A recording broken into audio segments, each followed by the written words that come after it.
में नया गाथा चालू हो रही, पुरुषार्थ सिद्धि उपाय। ये पन्ना में सागर महाराज ने टीका लिखी है, महाराज की टीका लिखी हुई है।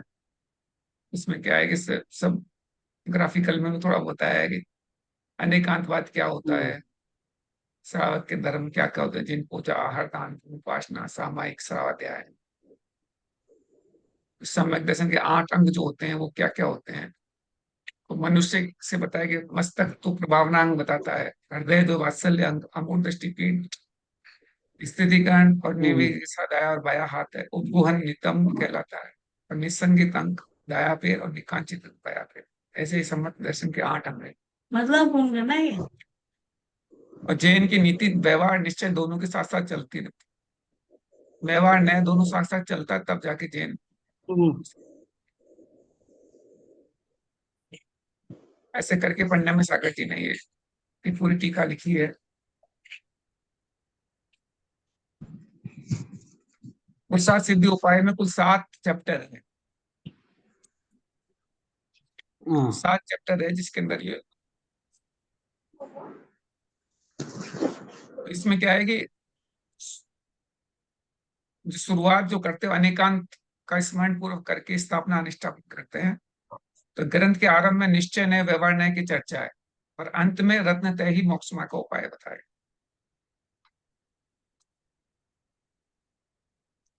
और इसके अंदर जो दूसरा अधिकार है, उसमें पुरुष यानी आत्मा अनादिकाल से अज्ञानी आत्मा अपने ही परिणामों की कर्ता भोगता है, इसके बारे में है। तृतीय अधिकार में सम्यक दर्शन स्वरूप के 8 अंगों का दर्शन है।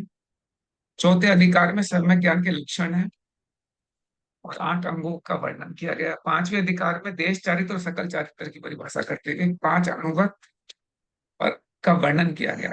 तो छठे और 7वें अधिकार में अंतरंग तपों का, 3 गुप्ती का, 5 समिति, 10 धर्म, 12 भावना, 22 परिचयों का वर्णन। इस तरीके से ये 7 चैप्टर है।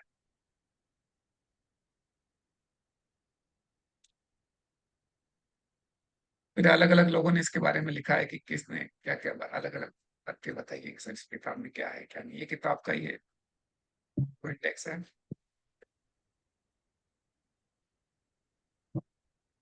फिर यहाँ से इसका फिर मंगलाचरण चालू होता है आगे। ये सब लोगों ने उसके बारे में लिखा है, रत्न वेणाना जी ने लिखा है, इन्होंने लिखा है, शीतल प्रचंड जैन ने लिखा है, इसी किताब के ऊपर सबने लिखा।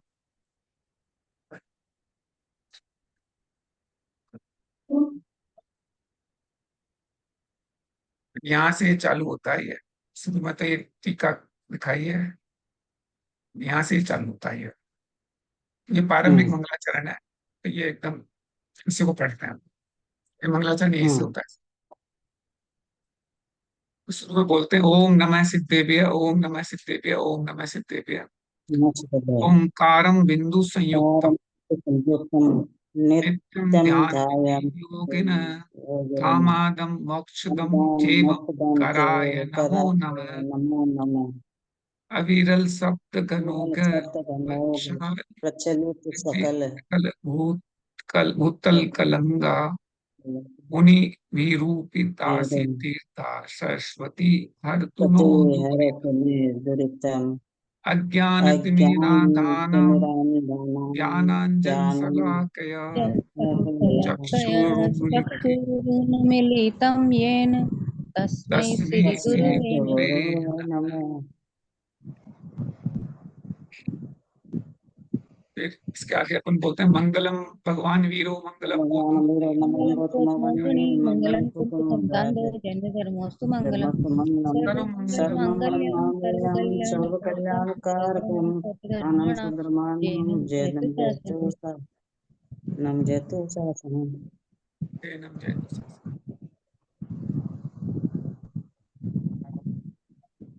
अब उसके बाद इसका पहला ये पहली पहली गाथा आई है, इसकी पहली नंबर की गाथा है। इसमें अपन बात करते हैं आर्य संधि में है ये। भक्तामर जी। नहीं नहीं, नवकार मंत्र वाली आर्य छंद, नवकार मंत्र छंद। गच्छन्ति परम ज्योति है परम ज्योति ज्योति समम समस्ते नंत पर्याये दर्पण तल इव सकला प्रति फलति पदार्थ मालिका यत्र।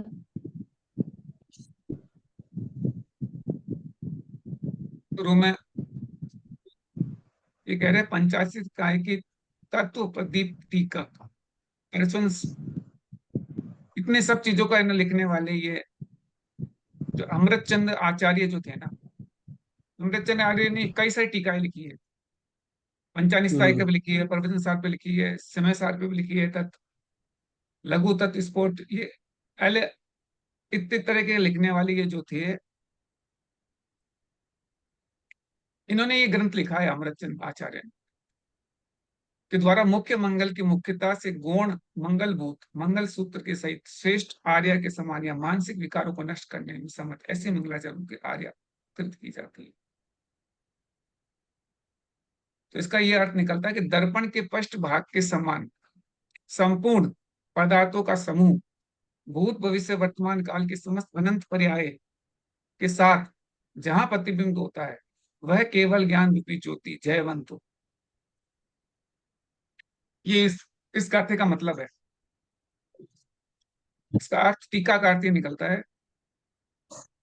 उस केवल ज्ञान ज्योति में आलोकाकाश के साथ तीन लोकों के समस्त पदार्थ एक साथ प्रतिबिंबित होते हैं।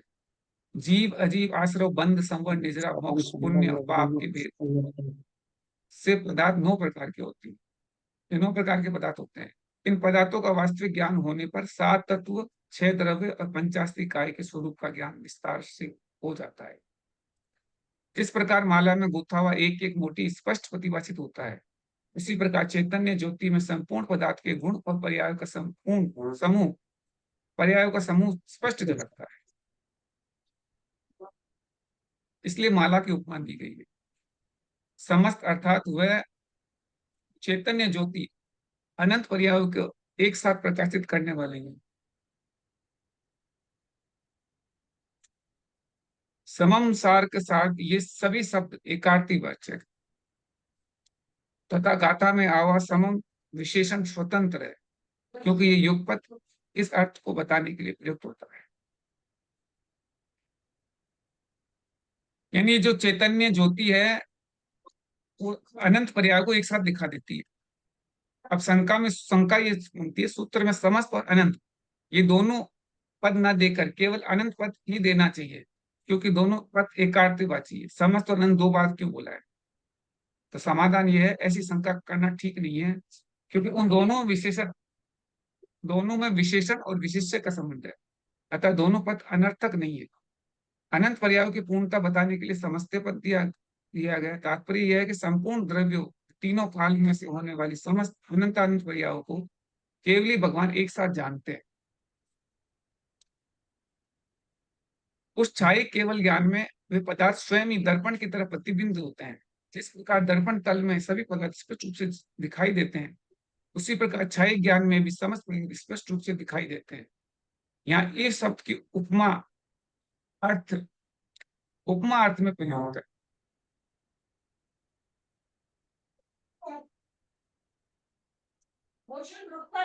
संख्या दर्पण में पदार्थ मात्र अग्रवर्ती भाग दिखाई देता है, पृष्ठवर्ती भाग नहीं दिखाई देता है। क्या उसी प्रकार केवल ज्ञान में भी सभी पदार्थ के मात्र अग्रवर्ती भाग ही झलकते हैं क्या? जैसे दर्पण में सिर्फ आगे का भाग दिखता है, पीछे का भाग नहीं दिखता है, तो क्या केवल ज्ञान में सिर्फ आगे का भाग ही दिखता है क्या?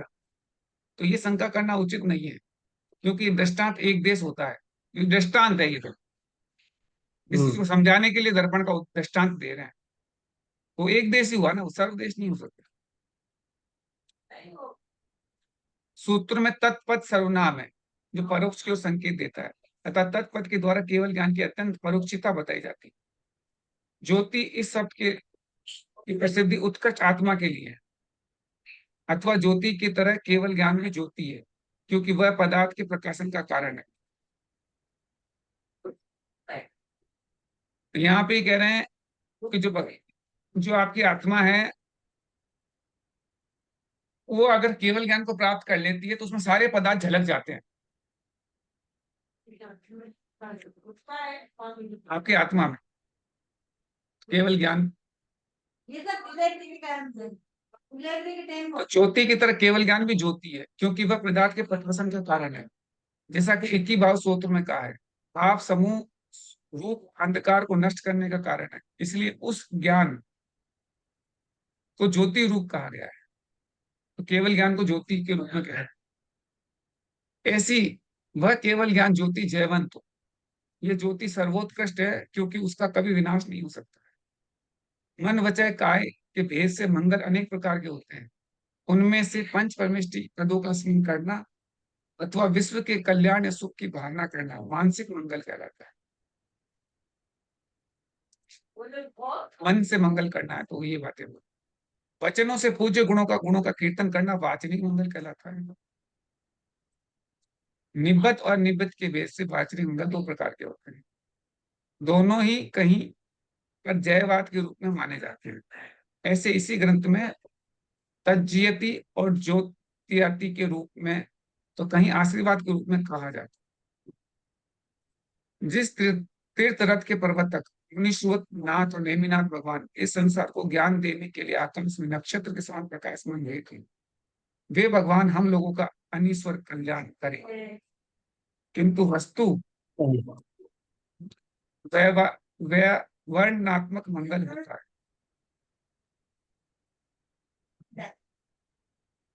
इसमें अलग अलग जगह पे मंगल का अलग अलग बता रहे हैं कि कहीं क्या आता है, कहीं क्या आता है। हाँ। मंगलाचरण के बारे में समझा रहे हैं।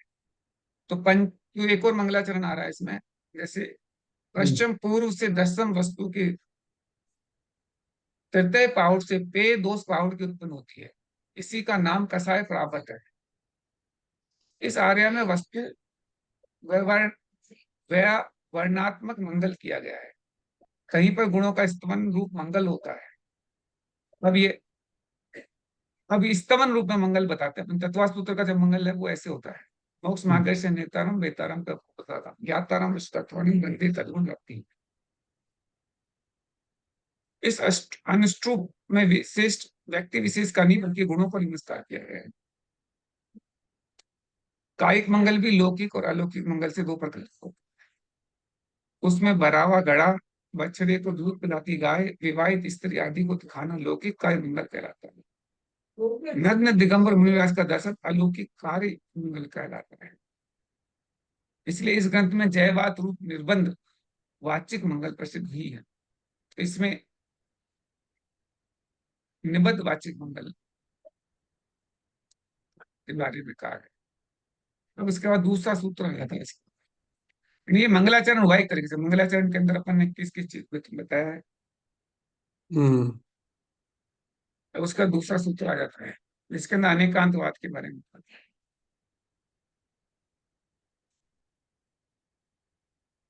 तो परमागमस्य धर्मागमस्य बीजम निषिद्ध सिंदूरविधानम जाते सकल नए विल सीताना अनाम विरोध मंथनम नमा में नेक नेकांत कांतम।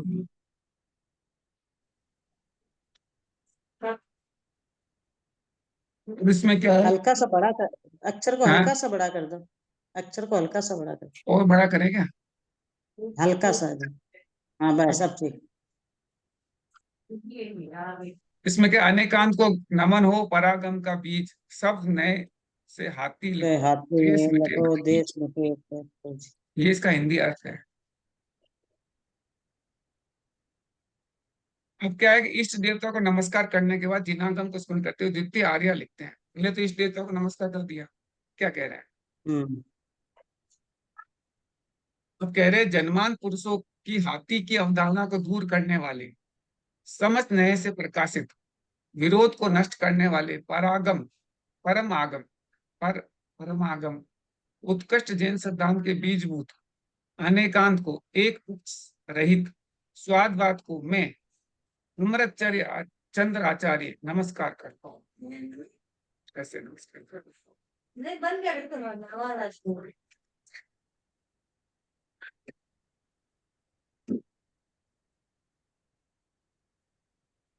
यानी कि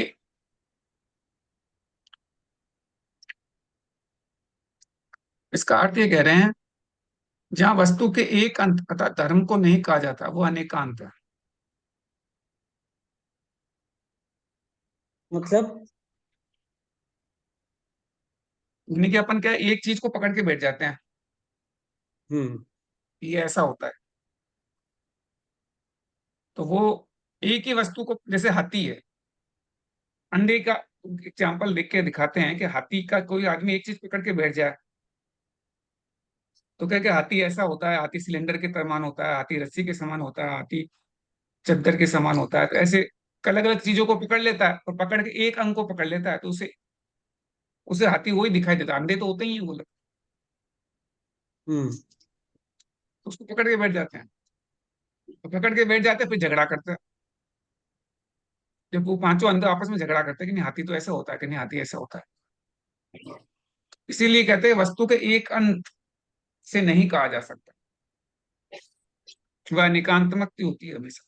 आपको दोनों वस्तु को अलग अलग सापेक्ष में देखोगे तो अलग अलग मतलब निकलेगा उसका।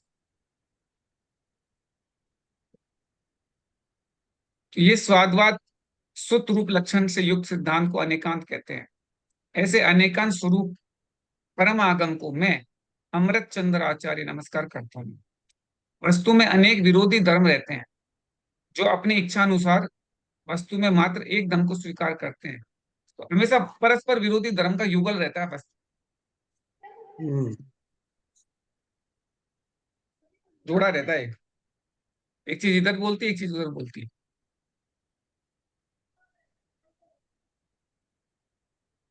ये जोड़ा जो है ना, ये बड़ा स्पेशली होता है।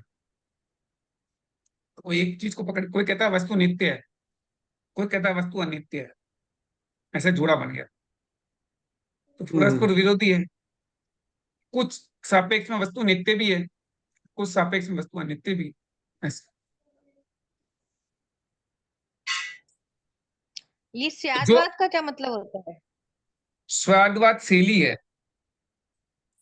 अनेकांत तो दर्शन है, स्वादवाद उसको बताने की शैली है। तो स्वादवाद में क्या होता है कि साप्त भंगी होती शैली, कि अस्ति नास्ति, आस्ति नास्ति और अव्यक्तित्व, ऐसे चार हो गए। फिर अस्ति अव्यक्तित्व, नास्ति अव्यक्तित्व, आस्ति नास्ति अव्यक्तित्व, ऐसे तीन हो गए। ऐसे करके ये सात भंग हो गए टोटल। तो ये सात भंगों के अंदर ही वस्तु को बताया जाता है, वस्तु है भी नहीं किसी भी है। भी किसी भी वस्तु को? है किसी भी वस्तु, अच्छा। ये साधवाद कहलाता है। नहीं, अभी एक वीडियो आ रहा था तो उसमें बोला कि ये स्यादवाद आर्टिफिशियल इंटेलिजेंस का बेस बन सकता है। हम्म,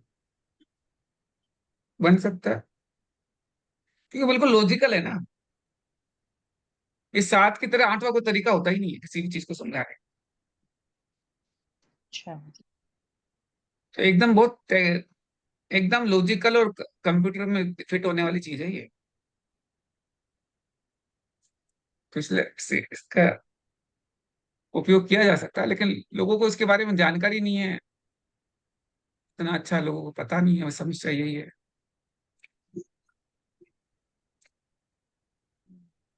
पता हो तो बहुत कुछ चीजें किया जा सकता है। सब अपने अपनी उसमें लगे रहते हैं, मैं जो कह रहा हूँ वही सही है, उस चक्कर में सारी लड़ाई झगड़े होते हैं। सब अपने अपने धर्म को सही बताते हैं। नहीं, ये तो कोई दूसरे धर्म के थे जो ये बात बोल रहे थे। हाँ, तो ये सिर्फ जैन धर्म ही है जो अनेकांतवाद और स्यादवाद के बारे में बोलता है, और कोई भी धर्म इतने बारे में नहीं बोलता। इसलिए ये एक्सेप्टेबल होता है ये लोगों को। हम्म। जो अपनी इच्छा अनुसार वस्तु में मात्र एक धर्म को स्वीकार करते हैं, अन्य समस्त धर्म को न मार के अपने इस धर्म को ही स्वीकार करते हैं, वो एकांतवादी कहलाते हैं। ऐसे एकांतवादी हो जाते हैं। प्रत्येक वस्तु में नित्य अनित्य ये दोनों परस्पर युगल रहता है। सामान्य विशेष, ये दो विकल्प होता है। एक अनेक, ये होता है। सापेक्ष निरपेक्ष, ऐसे ये युगल है सारे, अपोजिट है एकदम सबके। सामान्य है कि सब जगह, और विशेष जो जनरल हो गया और स्पेसिफिक हो गया। तो जनरल तो सामान्य कहलाता है और स्पेसिफिक विशेष कहलाता है।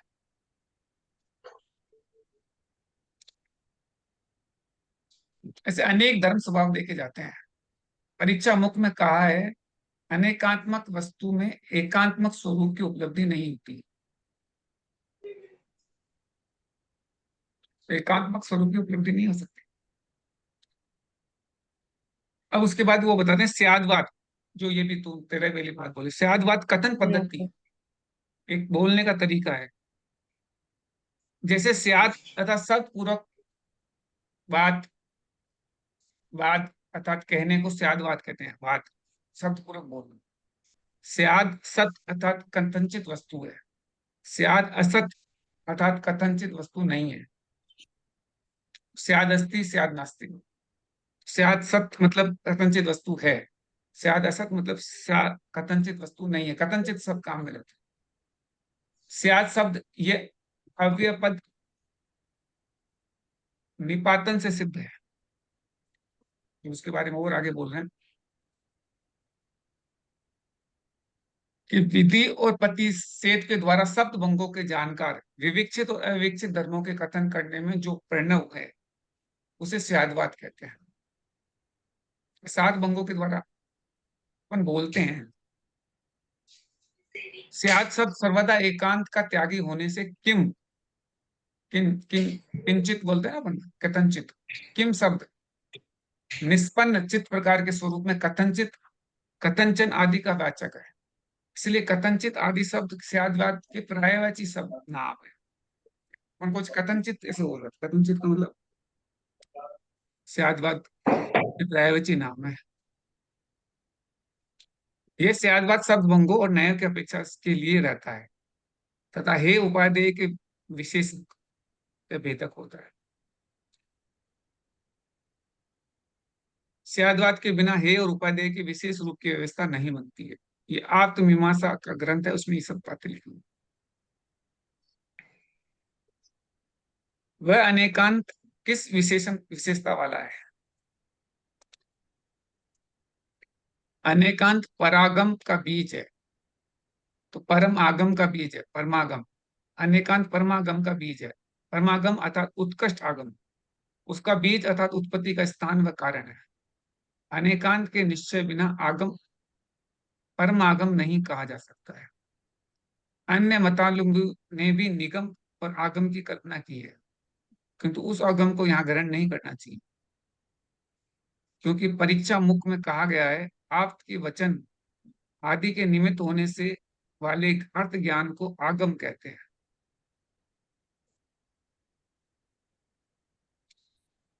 कहीं कहीं बीजम के स्थान पर जीवम ऐसा पाठ भी देखा जाता है। यहाँ पर दोनों के अर्थ में कोई विशेषता न होने से विरोध नहीं आता है। परमागम का जीव तथा अनेकांत परमागम के प्राण स्वरूप है, ऐसा अर्थ होता है।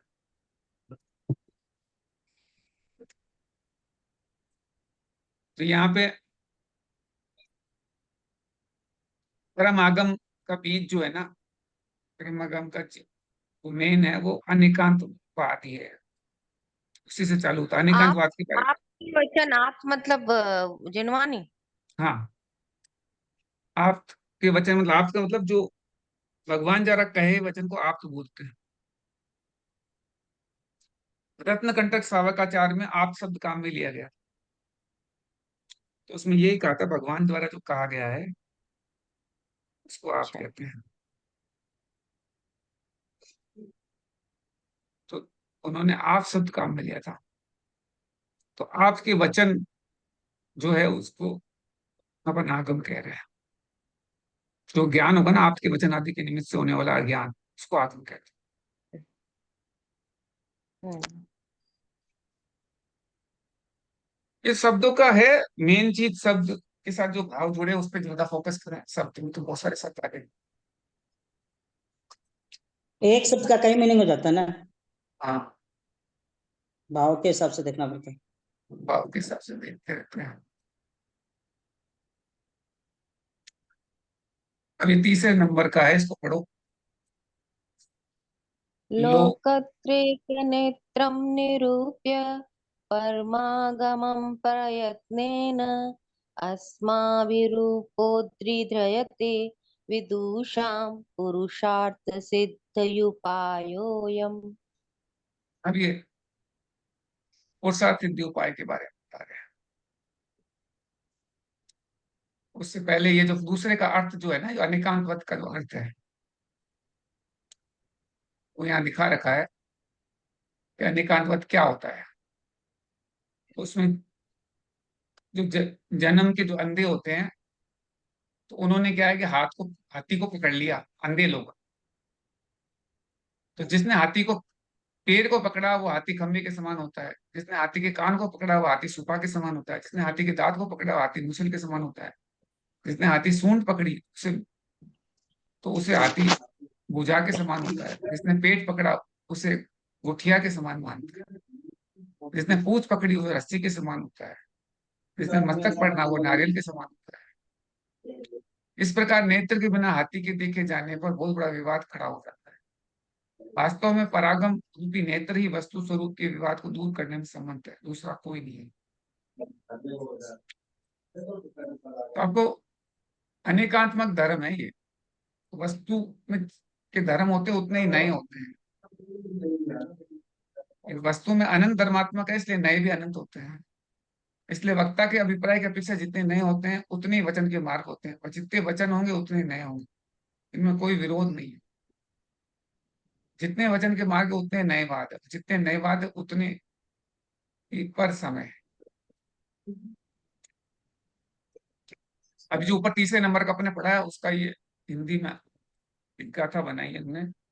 तीन लोक तीन लोग दिखता जहां, परमागम वह परम ज्ञान, पुरुष अर्थ की सिद्धि का कर तो सुनो बखान, करता सुनो।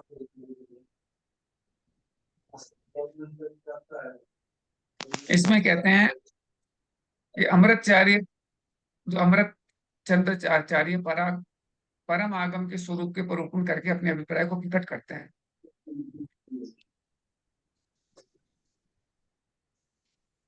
कि पुरुषार्थ सिद्धि उपाय का मतलब क्या है वो बता रहे हैं। कि तीन लोक संबंधी पदार्थों को प्रकाशित करने के लिए अद्वितीय नेत्र स्वरूप उत्कृष्ट जैनागम का प्रयत्न पूर्वक निर्णय करके हमारे द्वारा अमृतचंद आचार्य के द्वारा विद्वानों के लिए यह पुरुषार्थ सिद्धि उपाय ग्रंथ प्रकट किया जाता है, अर्थात उपस्थित किया जाता है। बता रहे पुरुषार्थ सिद्धि उपाय परम आगम का स्वरूप कहा जा चुका है। तीनों लोगों को यथार्थ स्वरूप को देखने जानने के लिए परम आगम एक अद्वितीय नेत्र का है। इसलिए उस परम आगम को विवेक पूर्वक निर्णय करके मैं इस ग्रंथ की रचना करूंगा। इस कथन से अमृतचंद आचार्य ने प्रामाणिकता सिद्ध होती है। पुरुष कौन है, उसका क्या प्रयोजन है, उस प्रयोजन की सिद्धि का क्या उपाय है। ये पुरुष अपन, इसका नाम यही है। पुरुष कौन है, इसमें कहना पुरुष, वो आत्मा पुरुष ही है एक तरीके से, और उसके सिद्धि का उपाय क्या है वो इसमें बताया गया। तो इसलिए इस ग्रंथ का नाम है पुरुषार्थ सिद्धि उपाय। उसका विस्तृत से वर्णन करेंगे। अभी 4 नंबर की गाथा पढ़ते हैं। एक बार इसको पहले इस वाले को पढ़ लेते हैं। ये ग्रंथ विद्वानों के लिए ही है, व्यवहार और निश्चय से अनभिज्ञ लोगों के लिए नहीं है। शंका, यह ग्रंथ विद्वानों के लिए है तो जो पहले से विद्वान है उनके लिए उपदेश क्या आवश्यकता है। यदि अज्ञान पुरुष ज्ञानी होते तो उपदेश कार्यकारी है, अन्यथा व्रत है। समाधान, उपदेश तो सब जीवों को उपकार करने के लिए होता है, तो भी हित अहित का विचार करने में कुशल विद्वानों को ही इसका लाभ होता है, क्योंकि उपदेशक तो निमित्त मात्र होते हैं। दूसरी बात यह भी है कि इस ग्रंथ में प्रत्येक व्रत का स्वरूप और न्यायों का परिज्ञान यदि युक्ति के द्वारा कहा गया है, और युक्ति बुद्धिमानों के लिए उपयोगी होती है। इसलिए कहा है कि गुरु आदि के उपदेश से अज्ञानी ज्ञान दशा को प्राप्त नहीं होता है, और ज्ञानी अज्ञानता को प्राप्त नहीं होता है। अध्यापक गुरु आदि तो ज्ञान प्राप्ति के निमित्त मात्र है। जितने भी, कोई ऐसा नहीं हो सकता कि कोई अज्ञानी आदमी ज्ञान दशा को प्राप्त हो जाए और ज्ञानी जो है अज्ञानता को प्राप्त हो जाए, ऐसा कभी भी नहीं होता है। जो गुरु और अध्यापक है वो सिर्फ निमित्त है, वो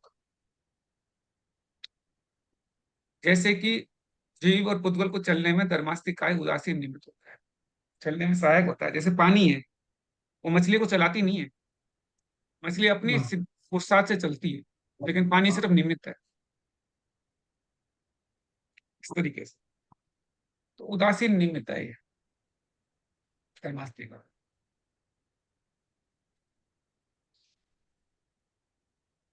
अब उसका ऊपर वाले का 4 मुख्योपचार विवरण निरस्त दुस्तर विनेय दुर्बोधा व्यवहार निश्चय ज्ञापर्वत्यन्ते जगति तीर्थम।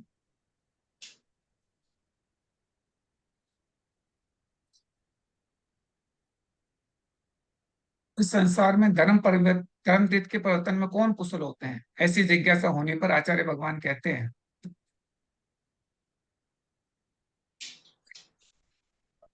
कि मुख्य और उपचार कथन से शिष्यों के दुर्निवार अज्ञान को नष्ट करने वाले तथा व्यवहार और निश्चय न्याय को जानने वाले आचार्य जगत में धर्म तीर्थ का प्रवर्तन करते हैं। तो ये कह रहे हैं कि अनेकांतवाद में 2 प्रकार की पद्धति होती है, 2 तरीके से अनेकांतवाद की पद्धति होती है। प्रथम पद्धति मुख्य अर्थात निश्चयात्मक, और द्वितीय पद्धति उपचार अर्थात व्यवहारात्मक कही जाती है।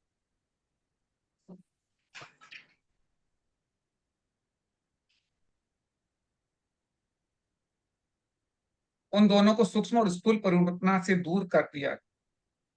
शिष्यों के अति गहन अज्ञान अंधकार को जिन्होंने ऐसे व्यवहार और निश्चय न्याय से जानने वाले आचार्य होते हैं। व्यवहार न्याय परापेक्षी अर्थात भेदात्मक होता है, पर का अवलंबन करके जिसकी प्रवृत्ति होती है वो व्यवहार न्याय होता है। निश्चय न्याय निरापेक्षी अर्थात अभेदात्मक होता है, स्व का अवलंबन लेके जिसकी प्रवृत्ति होती है वो निश्चय न्याय होता है। इस कथन से दोनों न्याय का महत्व सूचित किया गया है। 2 तरह के न्याय हो गए, निश्चय व्यवहार, जिसमें स्वयं का ये अवलंबन फिजिक्स लेते की हैं। लैंग्वेज, हाँ? मनीष फिजिक्स की लैंग्वेज में बोले तो सेंटर मास रेफरेंस फ्रेम और जनरल रेफरेंस फ्रेम। हम्म सेंटर मास सीएम की जो रेफरेंस फ्रेम होती है वो निश्चय हो गई, हम्म और जो किसी और के सापेक्ष होती है वो व्यवहार हो गई। हाँ, बिल्कुल ऐसा ही कुछ है। तो खुद को बेस बना के चल रहे होते हैं, उसके सापेक्ष में बात करेंगे तब निश्चय लगाएंगे।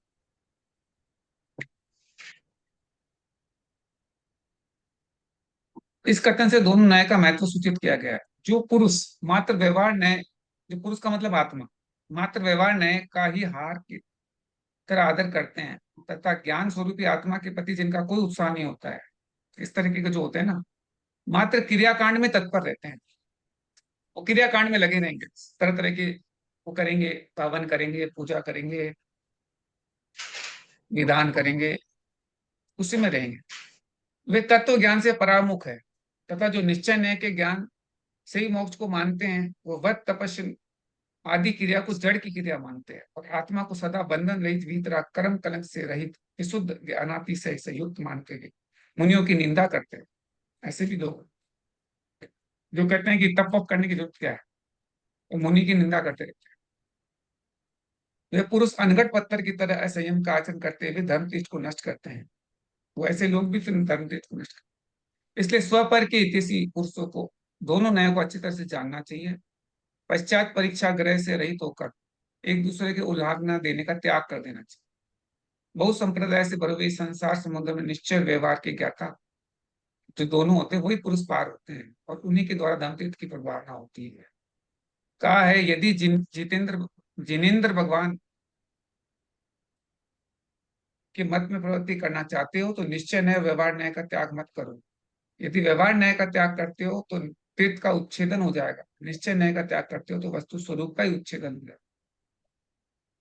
अब अपन जिनवाणी स्तुति करते हैं इसका।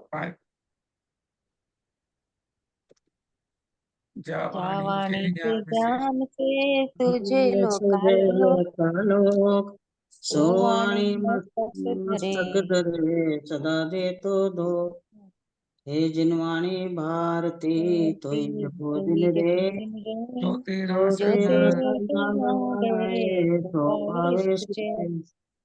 जिनवानी माता की जय।